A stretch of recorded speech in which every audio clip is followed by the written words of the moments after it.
Let's chat a bit about this thing in React called the useState hook. It's a pretty fundamental tool in React that lets you manage state right within functional components.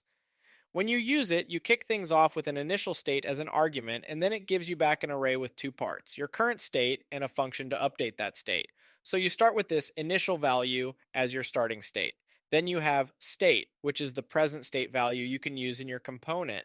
Then there's the set state function, and when you use it, it updates the state and gives your component a fresh render. Let's give a few examples, shall we? Imagine you're creating a simple counter component with plus and minus buttons. That's a perfect job for use state. Or if you're managing user input within form elements, use state can keep track of what the users type and update the component state accordingly. Even for hiding or showing components or elements based on a true or false state value, use state is your go to.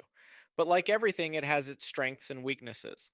On the plus side, useState is a dream for managing simple states, and it's not hard to get your head around if you're new to React. But here's the thing: when you start dealing with more complex state objects and a bunch of state updates, useState can get a bit out of its depth.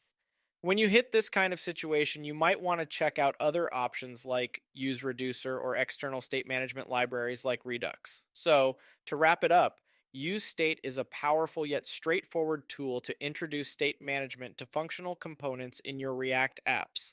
It works best for components that need simple state management.